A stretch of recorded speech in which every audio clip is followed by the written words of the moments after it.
किसी गांव में एक बूढ़ा व्यक्ति अपने बेटे और बहू के साथ रहता था। परिवार सुखी संपन्न था। किसी तरह की कोई परेशानी नहीं थी। बूढ़ा बाप, जो किसी समय अच्छा खासा नौजवान था, आज बुढ़ापे से हार गया था। चलते समय लड़खड़ाता था। लाठी की जरूरत पड़ने लगी। चेहरा झुर्रियों से भर चुका था। बस अपना जीवन किसी तरह व्यतीत कर रहा था। घर में एक चीज अच्छी थी कि शाम को खाना खाते समय पूरा परिवार एक साथ टेबल पर बैठकर खाना खाता था। एक दिन ऐसे ही शाम को जब सारे लोग खाना खाने बैठे, बेटा ऑफिस से आया था। भूख ज़्यादा थी, सो जल्दी से खाना खाने बैठ गया और साथ में बहू और उसका बेटा भी खाने लगे। बूढ़े हाथ जैसे ही थाली उठाने को हुए, थाली हाथ से छिटक गई। थोड़ी दाल टेबल पे गिर गई। बहू बेटे ने घृणा दृष्टि से पिता की ओर देखा और फिर से अपना खाने में लग गए।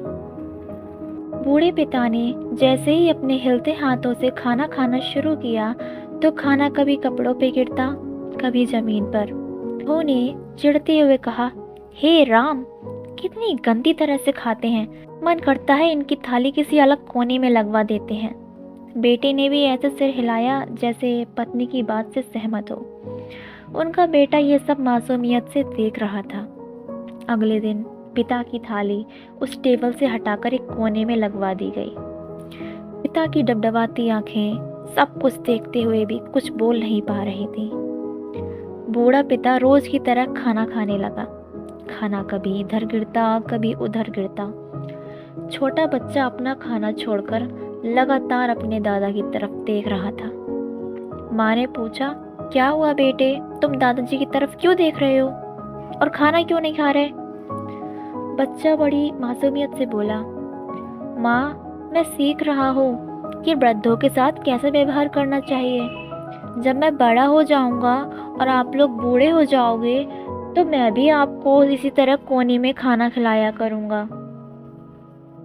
बच्चे के मुंह से ऐसा सुनते ही बेटे और बहू दोनों कांप उठे।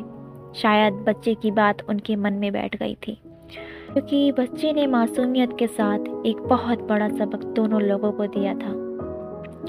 बेटे ने जल्दी से आगे बढ़कर पिता को उठाया और वापस टेबल पे खाने के लिए बिठाया, और बहू भी भागकर पानी का गिलास लेकर आई कि पिताजी को कोई तकलीफ ना हो। इस कहानी से शिक्षा मिलती है कि माँ बाप इस दुनिया की सबसे बड़ी पूंजी है। आप समाज में कितनी भी इज्जत कमा लें या कितना भी धन इकट्ठा कर लें, लेकिन माँ बाप से बड़ा धन इस दुनिया में कोई नहीं है।